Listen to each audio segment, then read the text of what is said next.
apôtres. Actes des apôtres. Actes des apôtres 1. Théophile, j'ai parlé dans mon premier livre de tout ce que Jésus a commencé de faire et d'enseigner dès le commencement, jusqu'au jour où il fut enlevé au ciel, après avoir donné ses ordres par le Saint-Esprit aux apôtres qu'il avait choisis. Après qu'il eut souffert, il leur apparut, vivant, et leur en donna plusieurs preuves, se montrant à eux pendant 40 jours et parlant des choses qui concernent le royaume de Dieu.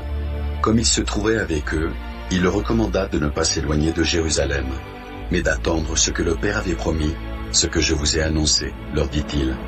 Car Jean a baptisé d'eau, mais vous, dans peu de jours, vous serez baptisés du Saint-Esprit. Alors les apôtres réunis lui demandèrent, « Seigneur, est-ce en ce temps que tu rétabliras le royaume d'Israël ?» Il leur répondit, « Ce n'est pas à vous de connaître les temps ou les moments que le Père a fixés de sa propre autorité. Mais vous recevrez une puissance, le Saint-Esprit survenant sur vous, et vous serez mes témoins à Jérusalem, dans toute la Judée, dans la Samarie, et jusqu'aux extrémités de la terre. » Après avoir dit cela, il fut élevé pendant qu'ils le regardaient, et une nuée le déroba à leurs yeux.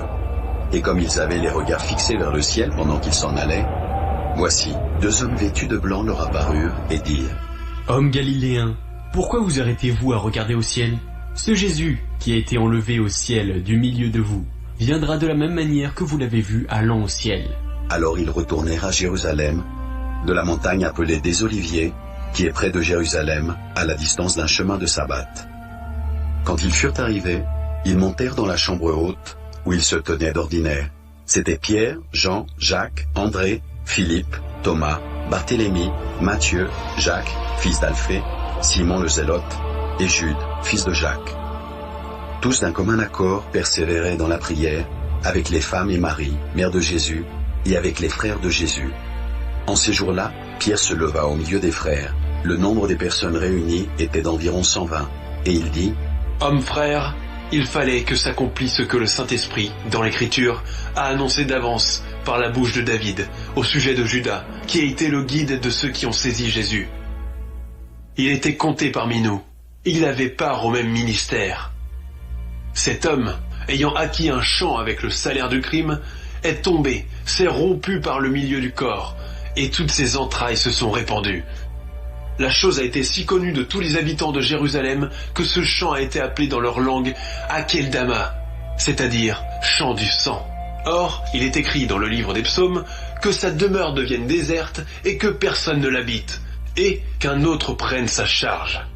Il faut donc que, parmi ceux qui nous ont accompagnés tout le temps que le Seigneur Jésus a vécu avec nous, depuis le baptême de Jean jusqu'au jour où il a été enlevé du milieu de nous, il y en ait un qui nous soit associé comme témoin de sa résurrection. » Ils en présentèrent 2, Joseph, appelé Barsabas, surnommé Justus, et Matthias.